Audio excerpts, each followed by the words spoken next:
beautiful and glorious creations spring from but a spark of my splendor. Let's repeat this. Know that all opulent, beautiful, and glorious creations spring from but a spark of my splendor. Yeah, there's a short purport here by His Divine Grace, A.C. Bhaktivedanta Swami Prabhupada, founder and Acharya of the International Society for Krishna Consciousness. Srila Prabhupada ki jai. Purport. Any glorious or beautiful existence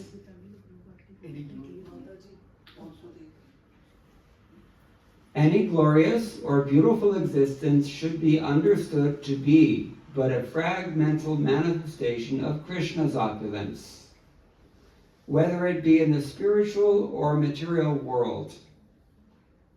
Anything extraordinarily opulent should be considered to represent Krishna's opulence. Very simply put. Sridhar Swami has given a commentary on Bhagavad-gita, and there he says, Punascha sakangsham prati katanchit sakalyena kathayati yadyarati vibhutimat aishwarya yuktam shrimad sampati yuktam uritam kenapi prabhava baladina gunena atishayam yadyat sattvam vastu matram bhavet tattadeva mama tejasaha prabhavasyangshena sambhutam janihi. Means that in this verse he's explaining something of the Lord's comprehensiveness, summing it all together for those who expect that vibhutimat means something or someone has opulence, aishvarya yuktam. Shrimat means someone or something imbued with beauty or success, sampati yuktam.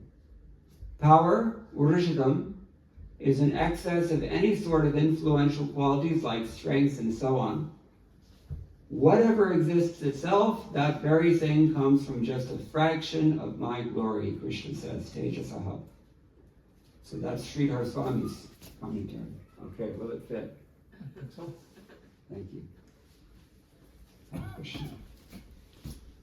And likewise, we have another commentary here by Madhusudan Saraswati. He says, although it's not explicit, this verse summarizes the aggregate of the Lord's opulences. Whatever being has life and wonder, or is imbued with opulence, so that abundance, having Sri Lakshmi, Srimat, or beauty, or luster, being imbued by her, you should know, Tvam Avagacha, that thereby imbued with glory, any abundance of strength and so on, is in each and every case created from but a fraction of my power, Shaktehi, my power alone.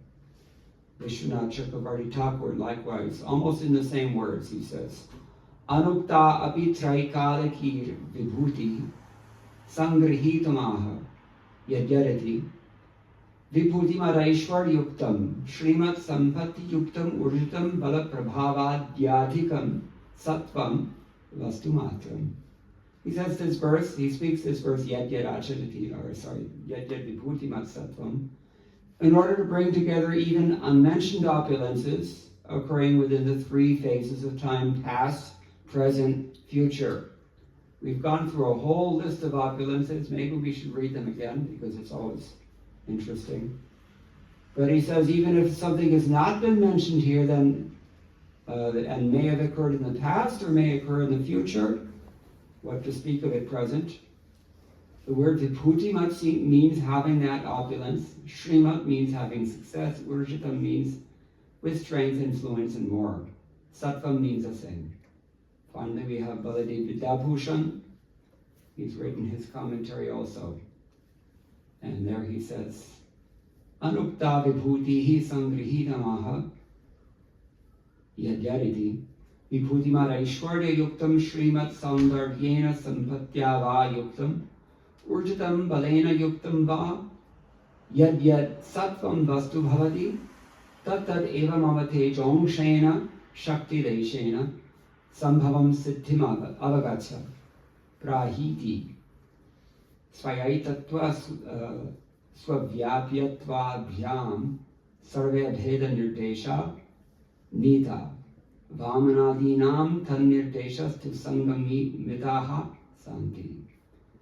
To summarize, opulence is not mentioned. He says, yad, whatever is there. The word vibhutimat means having opulence, shrimat means having beauty or success, and ujtam, strength. Whatever thing, sattvam, there is, know for sure, that is to say, keep it in mind, that it has come about through a trace of my power or energy. So these are the major commentaries here on this verse of Bhagavad-gita. We are all enamored by things that we find to be very powerful, things that we find to be very beautiful, or people who have these opulences. We're enamored by great sampati, wealth, and other such things. But Krishna says they don't exist except in that my Shakti has imbued herself within them. Shakti. So this world is all about Shakti, and that's why people who are intelligent enough to figure out that this world is all about Shakti, they become what? Huh? What is it, Abhiyukta? They become what?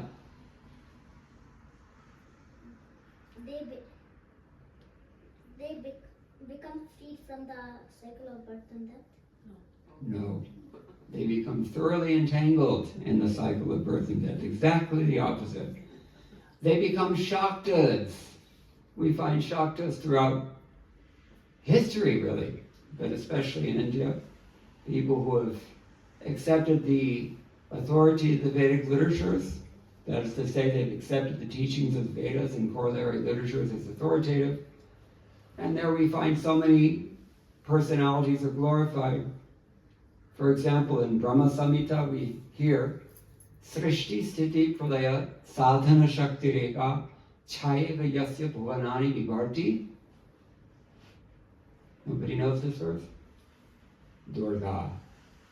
Ichhanu Rupamapi Yasya Chacheshtate Sa Govindam Adi Purusham Tamaham Bhajami. So she is affecting the creation of this world, the sustenance of this world, the annihilation of this world.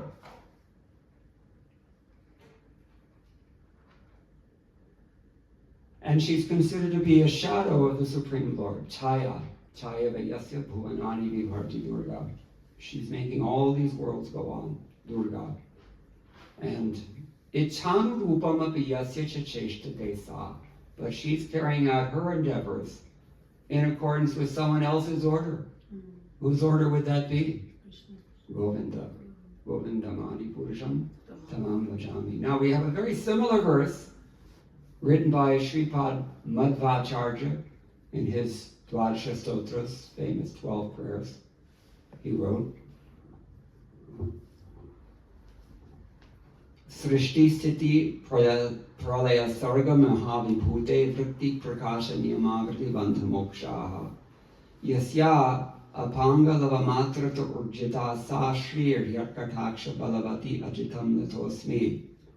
I offer my obeisances unto the unconquered Lord, that would be Vishnu, Ajita, by a mere sidelong glance of whose internal potency is brought into effect all these things. What have we mentioned? Srishti, Sthiti, Pralaya, Sarga, that means the secondary creation, because first you have the creation of material elements, and then you have Brahma appears. Where does Brahma appear? From the navel of Mahavishnu on a lotus flower. And he arranges the whole 14 worlds, he puts them all in order. Prabhupada calls him the engineer of this universe. Who, except Srila Prabhupada, would ever think to call Lord Brahma the engineer of this universe? You don't hear that very often, not outside of Srila Prabhupada's books. But Prabhupada had that insight. So Brahma does that, secondary creation. It's like engineering, basically. So, what is it? Sarga. Mahavibhute, and all the wondrous things that we see within this creation of the Lord. What is one of such wondrous things that we see? Every day we see it. I'm not going to continue until someone says something. And Abhyukta is always eager. Everything that you see every day, everything you see. Yes. It's always wonderful, right? Yeah. Okay, for some people. Some people take it all for granted. But if you think about it, what is one wonderful thing that we see every day? Well, maybe not today. The sun, yes. And this is why in the Gayatri mantra, Savitri Gayatri, right? We're meditating on the sun as the manifestation of no life can exist in this world. Nothing can grow in this world. The world cannot sustain itself without the Ashesha Teja, the infinite potency emanating from the sun. Now the same Brahma Samhita also glorifies that sun planet. What does it say? Anybody know the verse? You should know these things, especially those who are initiated. Yat chakshuresha savita sakala grahanam raja. That eye of the world, the sun witnesses everything that happens beneath him. Yat chakshuresha savita sakala grahanam raja. And he is the king of all the planets. Samasta Suramurti Rashesha Teja. He's burning in the sky since time immemorial with infinite effulgence, infinite power, Ashesha Teja. Is it not wonderful? Do you have that kind of energy? I don't. And more stable than us also, isn't it? We have bad days sometimes. Sometimes we call in sick. Sometimes we just don't feel like doing something. What about the sun? How steady is he? Does he ever call in sick? He's so regular in his duty, you can set your clock by him. Sundials, right? They have old-fashioned clocks like this. So this is the sun. Yasyajnaya bhramati samprita kala chakro. This sun planet is mounting the wheel of time.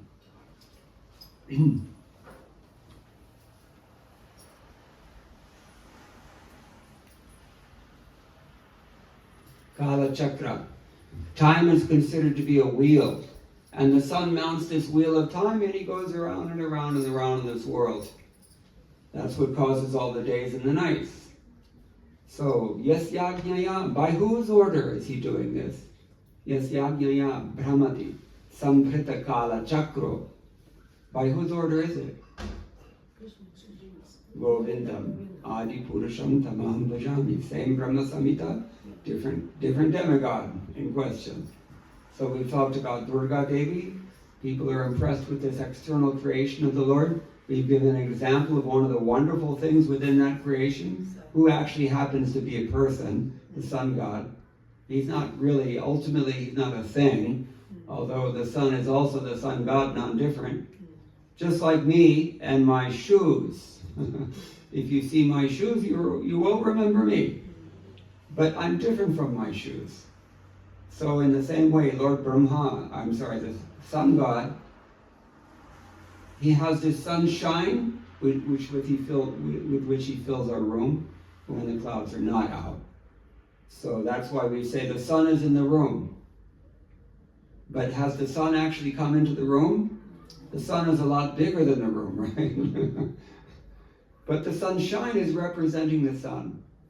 And then there's the sun planet itself, which cannot enter a room. It's huge. That's okay also. But then, finally, within the sun globe, within the sun planet, who's there? That's the person. Yeah. Ravi, Surya Bhagavan, Surya Narayana, we say. So in the morning we pray to Surya Narayana. And when we see the sun, we pay our respects, or we should. Because the sun is not only the presiding deity of sight, for those of you who are wearing glasses, keep it in mind. But also the sun is the chief planet who maintains health, if you want health. So there are three energies. circulating throughout this universe that are very powerful. And according to Ayurveda, they have very special duties to perform in regards to maintaining life in this world. Who are those three? Yes. Brahma? No. Huh? No. Three very prominent energies in Ayurveda. You have to think about Ayurveda. So Vata and Kapha, is it? Yeah, yes. You can say Kapha, Pitta, Vayu. But actually those three are just the representative energies of these three devatas. And who are they? The moon, the sun, and the wind. Vayu is moving prana throughout this world. The sun is investing prana, but that prana is of a harsh nature. And the moon is investing also prana, but that prana is of a soft nature. Both of them have to be balanced. So that's this is how powerful the sun planet is, according to Brahma Samhita. So yad vibhuti mat sattvam, whatever thing, sattva means existence, whatever existence you find or whatever person existing you see in this world who has vibhutis, this opulences like this, tremendous powers, tremendous wonders the sun god has. Yad vibhuti mat sattvam shriman urjitam evava, or has great tejas, or beauty.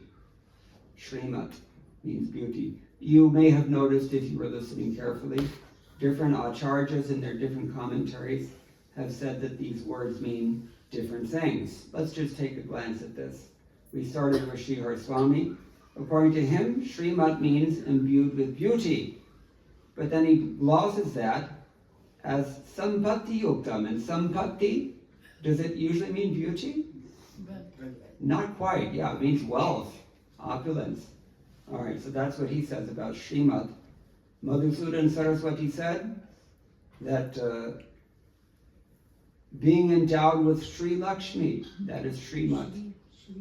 She is in giving you all these things. I was quoting Madhvacharya, so I'll return to that verse. He says, Srishti Sthiti Pralaya Sarga Mahavibhute Vritti Prakasha Niyamavida Bandha Moksha. What else does Shri manifest in this world by her sidelong glance alone? Creation, maintenance, destruction. The great wonders that we've been discussing up until now, the sun and Adi, Adi, Adi, these are all wonders of the goddess of fortune only. Vritti, and then Mahavibhute. Vritti, what does vritti mean? Vritti. Your livelihood, your occupation. Everyone's occupation is coming from Lakshmi Devi. It's not coming from your hard work. You don't control anything. Vritti. Prakasha. What does prakasha mean? Enlightenment. If you can see things clearly, you're in the light. It's coming from Lakshmi Devi also. Niyama. Niyama. What does it mean? Niyam. Or discipline in general. If you can discipline yourself, this is a human being. Nowadays, being a human being is not so much in fashion anymore. People like to be completely uncontrolled, and that's considered to be a sign of opulence because the intelligence is perverted. But niyama, to have self-restraint, to have control, to have discipline, this is the blessing of Lakshmi. Avriti. Avriti. And covering, to be covered over, avarana. This is also coming from her. If she's not happy. Avriti, bandha, moksha, dono. What are they? Yeah, bondage and chuti, liberation. So all this, yasya apanga lava matra, the word, a secondary glance of Mahalakshmi over an individual can affect all of these things. So Madhvacharya says, I worship that person who is not even conquered by her. And that is Vishnu. This is another thing because I live in Vrindavan, and in Vrindavan, we worship Lakshmi in the form of Srimati Radharani. Why? Because according to Krishnadas Kaviraj Goswami in his commentary on Krishna Karnamrtam of Mangal Thakur, he says, Radharani, another name for Radharani is what kind of Shri? South India we have 8 Shris, right? Ashtalakshmis. Jayashri. Jayashri. Why is she called Jayashri? I will tell you a story. In Vrindavan, if you go straight across the Yamuna, you can do that. You can actually wade across, because everyone knows Indians don't swim. So you can wade, and the water is not so deep normally, except in the monsoon. Maybe now it's deep, but you can walk across if you choose. And if you do that, then on the other side, if you keep walking maybe half a mile or even, not more than a mile, you will come to a temple, old temple of Mahalakshmi. And in that temple, you will see a beautiful deity of Lakshmi Devi in very royal raiment, very opulent dress. And who's sitting next to her? A small deity of Gopal, Krishna.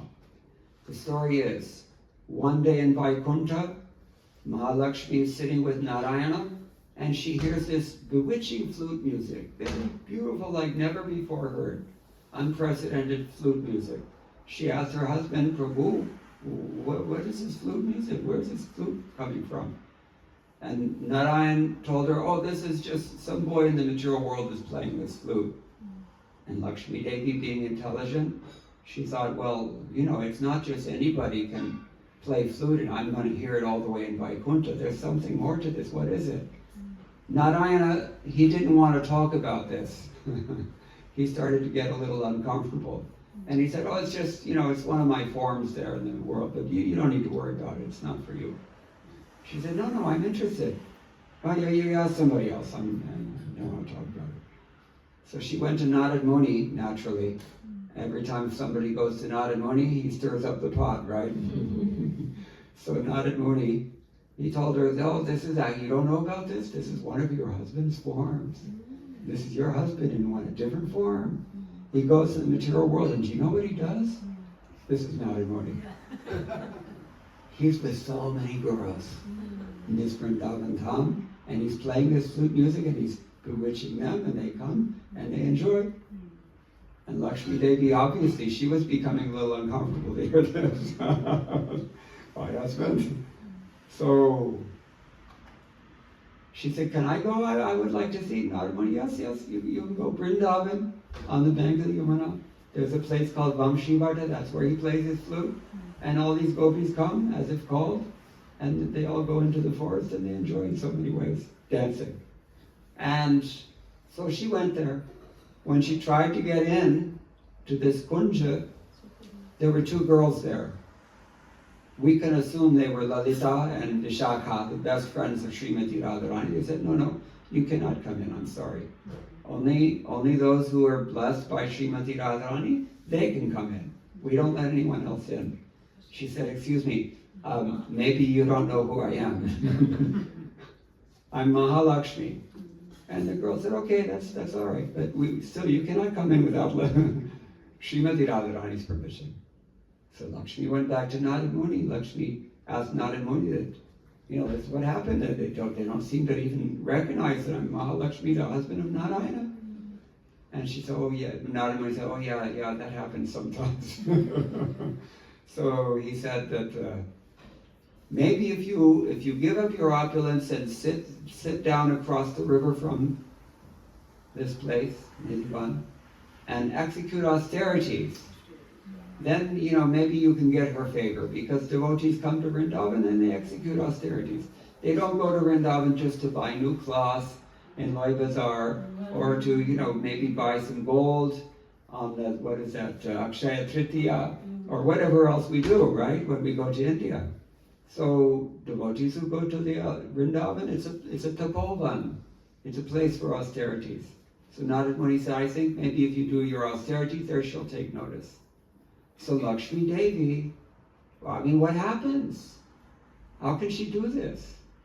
In this material world, we are not our material bodies. We are spiritual beings within material bodies. We were discussing last night. It's like a yantra, like a machine. But you can actually step inside this machine and experience reality, deep fake reality, by the agency of Maya Devi, Mahamaya, Durga. And that's what all these great wonders intoxicate us so much, because of her influence. So we're inside of these machines, all of us, and we're different from those machines, but we're totally invested in them.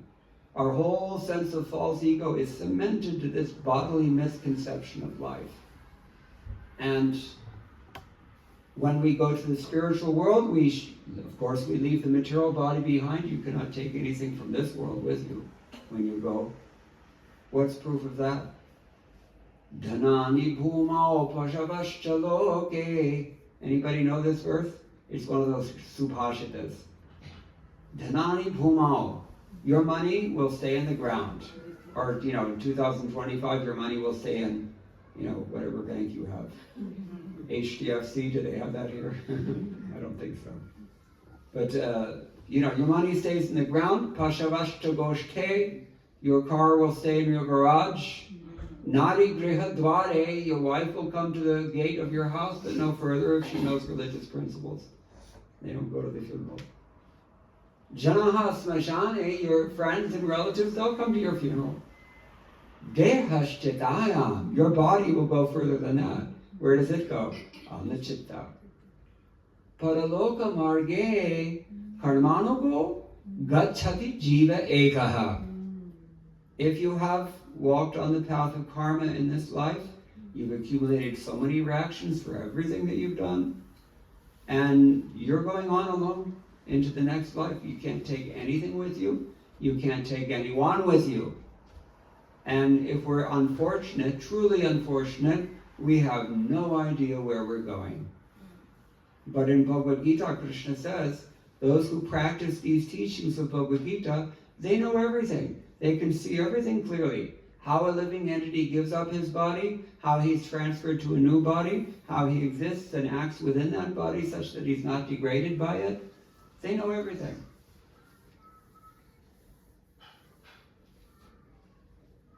So, when we go to the spiritual realm, we leave everything behind and we're free. We engage directly with the Supreme Lord in our spiritual body. There is a spiritual body. Right now it's been double-clicked, so it's like the program is still running, but it's been minimized. You can't see it. It's not on the desktop any longer. What have we got filling our desktop? All these wonders that intoxicate us in this world. Things like Niagara Falls. May I have a show of hands? How many people have visited Niagara Falls out of intense enthusiasm, given all the legends and myths that we hear in India about Niagara Falls? Okay, you don't have to raise your hand. But anyway, these are the great wonders of Maya that intoxicate us in this world and keep us going and going and going forever, if we wish. From one distraction to another, from one life to another, from a universe, planetary system, species after another. We're trying to enjoy the effort of evading the Supreme Lord's authority while exploiting all of his property. This is our endeavor. And it's really not much different than the endeavor that was exhibited by people like Hiranyakashipu and Ravana, and you catch my drift, I think. So we need to work on that while we're human beings. That's the point of being a human being. So Lakshmi Devi was sent to Vrindavan Dham by Narad Muni. She was advised to give up her opulence. In the material world, you are not your body. In the spiritual world, you are your body. This is the problem. Because Lakshmi Devi does not have a material body. Neither does her husband, Narayana. They have eternal Satchit Ananda Vigrahas. So for her to give up her opulence is actually not possible, because that is who she is. Ontologically, that is her swarup. So she really can't fulfill that instruction of Narad Muni. But out of the Lila Shakti, out of the Yoga Maya energy of the Lord, she's making that attempt. So she sits down in the dust of Vrindavan, nothing there but thorns. There's not even any trees practically anymore. It used to be called Bilvavan. Why Bilvavan? There's so many Bilva trees were there. Nowadays, no. It's just thorn bushes. And every once in a while, the scruffy cowherd will go by with some goats or something. So she's sitting there in the dust trying to execute austerities. And Krishna, after some time, he probably felt a little, after all, she's his wife, right? He's got to take care. He told his friends, well, why don't you go and at least, build her some kind of jhopari and give her, maybe chulha, she can cook something. And so they did that. And actually, Krishna himself came and Krishna started cooking for her, khichdi. And she didn't recognize him. By the grace of Yoga Maya, that is the spiritual illusory potency. It illusions people in spiritual way, such that they're completely absorbed in transcendence. But they completely lose sight of the Lord's identity as the Supreme Lord in Vrindavan. So, intoxicated by that ecstasy, Krishna is actually serving the goddess of fortune, the Mahalakshmi, by cooking khichdi for her. This temple, if you go there, they'll serve you prasadam. What is that prasadam? Khichdi. And every January especially, they have a special festival. Only one thing is on offer there. Khichdi and papadam. And some achar, probably. So this is Krishna's Leela. But the point is, Srishti Siti Pralaya Sarga Mahavibhute Vritti Prakasha Niyama Avriti Bandha Mokshaha. See, Radharani is called Jayashri because she was able to conquer Krishna's mind. She was able to conquer the Supreme Personality of Godhead. Lakshmi Devi could not do that. That's why Madhvacharya calls him Ajita. Ajita means Vishnu is not conquered by anyone, not even by his wife. And where is there a man who's not conquered by his wife? Good luck. So Krishna is a transcendental category like that. So Jaya Shri means Srimati Radharani, who can conquer even him. She's superior to the goddess of fortune. She's the origin of the goddess of fortune. Chintamani prakara satmasu kalpa vriksha lakshavrateshu surabhir abhipalayantam lakshmi sahasra shata sambhrama sevyamanam govindam adi purusham tamaham vajami. Raise your hand if you've heard of this book before. Brahma Samhita. You've heard of it? Raise your hands. Yeah, okay, some people know. Chaitanya Mahaprabhu found this book in the deep south of India. Which place did he find it? Does anyone know? Tiruvattar, just near the Kerala border with southwest Tamil Nadu. Temple is still there in that place, Adi Keshala Mahavishnu temple. In that place, the Brahmins who lived there were studying this book, and Chaitanya Mahaprabhu found it fascinating, because it is fascinating. I've quoted tonight 3 verses from that book.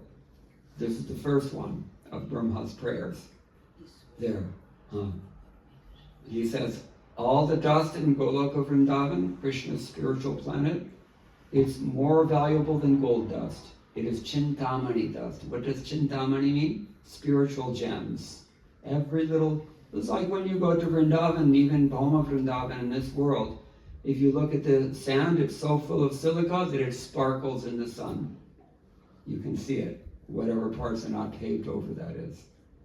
So Chintamani, Prakara Sadma, the houses are made out of that. Chintamani houses. And outside of those houses, what kind of trees are growing? Kalpa Vikshilak Shavateshu. Lakhs and lakhs and lakhs of desire trees. Trees that will fulfill your desires. And what is Krishna doing in such forests? Surabhir Avipalayantam. He's tending so many cows, but what kind of cows?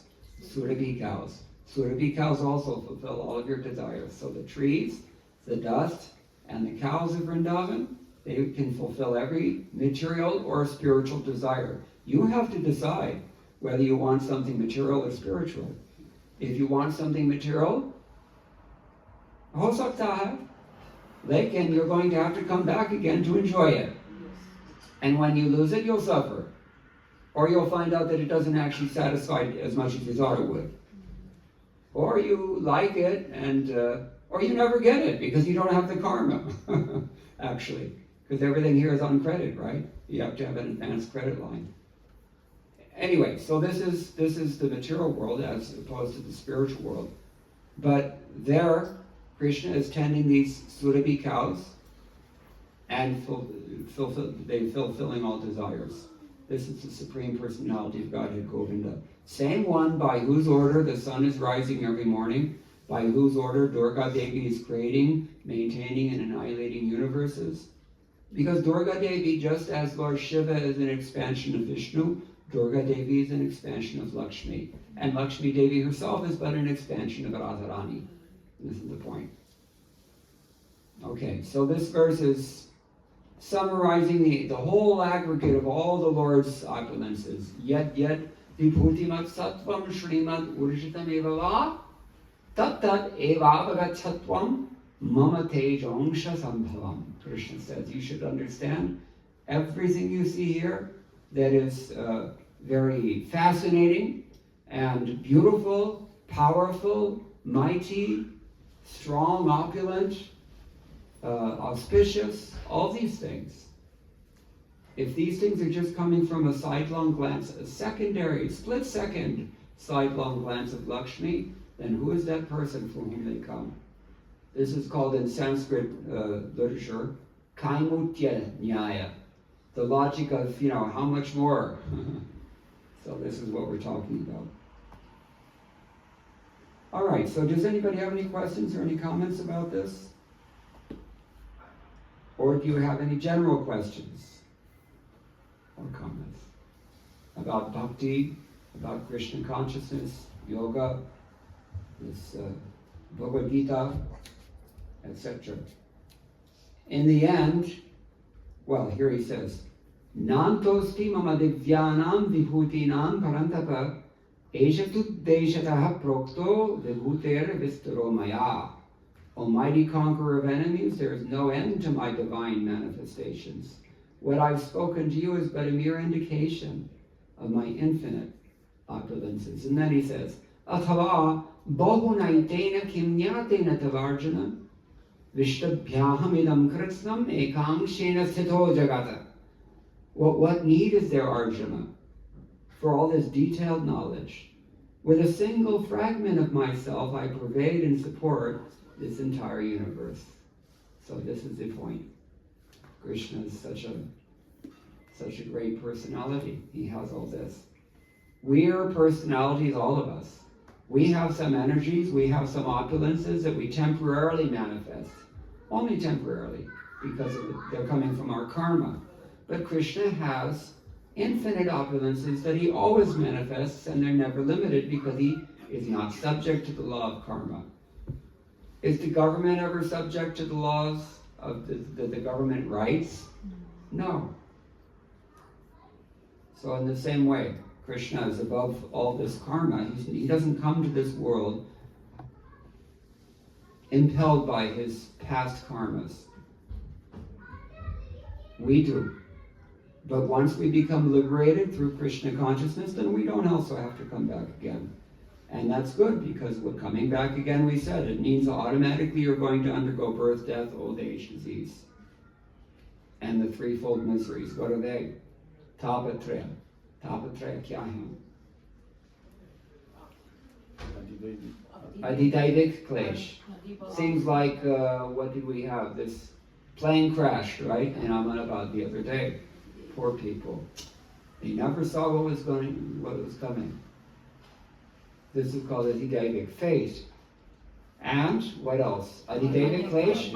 Adhibhautik klesh, that means coming from bhutas, coming from living entities within the world, not just bhutas in the sense of ghosts, but that's also another one. But other created beings, other creatures in this world. Mosquitoes, coronaviruses, muggers, right? Terrorists, ityadi. These things are all, adhibhautik klesh. And finally we have adhyatmic klesh. Adhyatmic, what does that suggest? It doesn't mean spiritual misery. It means that we bring it with ourselves.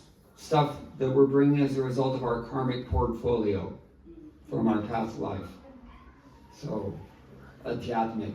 My own mind is giving me trouble. I have so many problems with the body. I was telling someone today, we want to go to Guruvayur and see Guru Vayurappa, but even if you're standing in front of him, if your eyes are rotting, you cannot see. So, this is adhyatmic klesh. So when we come to this material world, we have to undergo all of these things, but not Krishna, because he's not subject to such things. Okay, I'll stop here. There were 3 devotees from Bhaktivedanta in London in that plane. I don't know this. I heard that. Somebody had Bhagavad-gita as it is.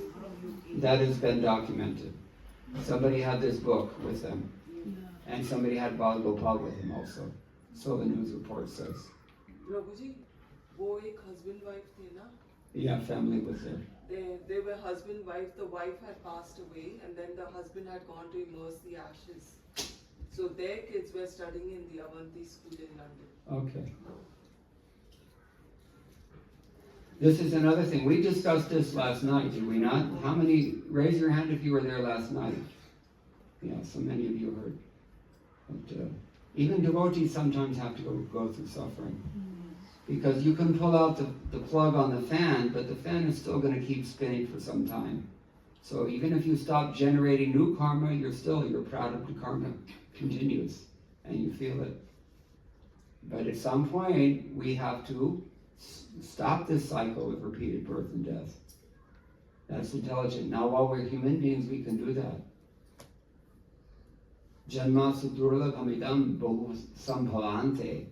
Only after many, many births do we finally come to get this human form of life, and the real advantage of this human form of life is that we can take to Krishna consciousness. We can end the cycle of repeated birth and death. We can reawaken our now dormant but eternal love of Godhead. What does Chaitanya Mahaprabhu teach about this in Bengali language? He says, Nitya Siddha Krishna Prema Sadhya Kabhunoy Shravanadi Shuddha Chitte Karaye Adoy. This Krishna consciousness is eternally sitting within everyone's heart.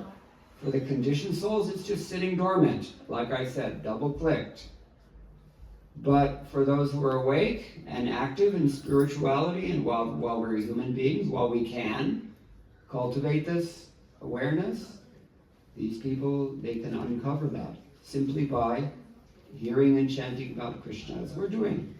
We're chanting Hare Krishna, Krishna Krishna, Hare Hare, Hare Rama, Rama Hare Hare.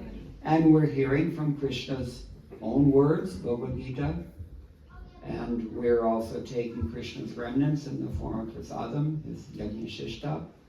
In these ways we reawaken our now dormant but eternal love of Godhead. Anything else? Nice question or comment.